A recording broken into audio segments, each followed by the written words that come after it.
कावड़ियों के लिए आने वाले 10 साल में इज्जत पूरी तरह से खत्म हो जाएगी। ये मैं नहीं कह रहा हूँ, ये खुद एक कावड़िए कह रहे हैं जो कावड़ उठा के चल रहे हैं। सुनिए, आने वाले 10 साल और ये जो कावड़ लेके आ रहे हैं ना, जो हमारी थोड़ी बहुत इज्जत है वो भी खत्म कर देंगे वो लोग। और ये जितने भी कावड़ चलते हैं इनमें सिर्फ 10% कावड़िए होते हैं, 90% तो सिर्फ नशा और मजा करने के लिए आते हैं। ये भी मैं नहीं कह रहा हूँ, ये भी कावड़िए कह रहे हैं। सुनिए, 100% में से 10% कावड़िए दें। 10% ओनली। कावड़ यात्रा समाप्त हो चुकी है। अब ये देखिए कावड़िए हरिद्वार की हर की पौड़ी को कितना डेकोरेट करके आए हैं, कितना सजा के आए हैं। आप ये देखिए, बहुत अच्छा सुंदर कर दिया है।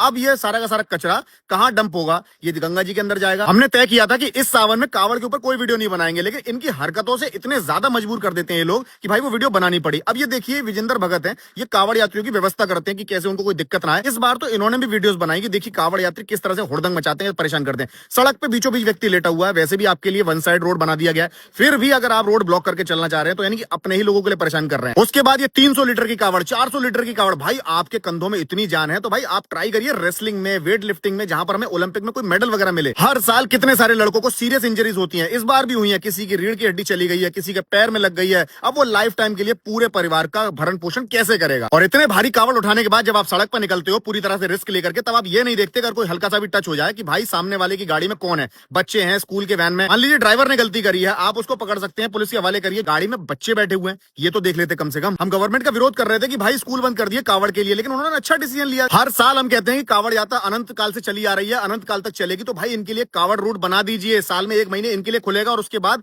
बच्चे उसमें साइकिलिंग, बाकी सारे एथलेटिक्स की प्रैक्टिस करें। लेकिन नहीं, एक साइड आप वन वे रोड बंद कर सकते हैं, जबकि आपको पता है कि वहां पर ट्रक ड्राइवर्स हैं जो रोजी रोटी कमाने निकलते हैं। यहाँ तक कि किसी का ऑटो टकरा गया तो उसका ऑटो तोड़ फोड़ दिया। ये नहीं देखा कि वो किराए पर लाया होगा, उस बेचारे का खुद का है, किराए का है, वो झेल पाएगा 2-3 लाख रुपए का ये झटका। मुझे हैरानी होती है इस बात पे कि धर्म की आड़ में इतनी सारी उल्टी सीधी चीजें हो रही हैं, लेकिन हमारे धर्माचार्य बोलते नहीं है। धर्माचार्यों से विशेष अनुरोध है कि नई नई प्रथाओं पर रोक लगाएं, सामने से कहें कि ये सब कुछ नहीं है। हमने शिव पुराण पूरा पढ़ा हुआ है, उसमें कहीं भी 20 घंटे की कावड़, 40 घंटे की कावड़, इस तरीके का कोई जिक्र नहीं है। सरकार इस बारे में बिल्कुल नहीं सोचेगी। हमें और आपको सोचना पड़ेगा कि हमारा धर्म किस तरफ जा रहा है, हम अपने धर्म की वृद्धि कर रहे हैं या घटाव कर रहे हैं। क्योंकि सरकार का तो वोट बैंक पक्का हो रहा है, क्योंकि हर बात पे आहत होने वाले कुछ कावड़िए इस तरीके के कावड़ भी निकालते हैं। जब भी हम हमारे हिंदू धर्म के बारे में बात करते हैं, लोग कहते हैं कि भाई आप हिंदू विरोधी हो। अरे भाई, हिंदू विरोधी नहीं होता ये, इसमें हम अपने धर्म को डेकोरेट करने के लिए कर रहे हैं कि जो कमियां हैं वो दूर हो जाएं। और अंत में आप सबसे एक सवाल कि इस तरह के कावड़ जो हम बचपन से देखते हुए बड़े हुए हैं, ये कावड़ धीरे धीरे विलुप्त क्यों होते जा रहे हैं? क्यों ये वाले कावड़ अब लोग लेकर के नहीं जाते हैं? इसमें हुड़दंगी नहीं होती है, इसमें ग्रुपिज्म नहीं होता है।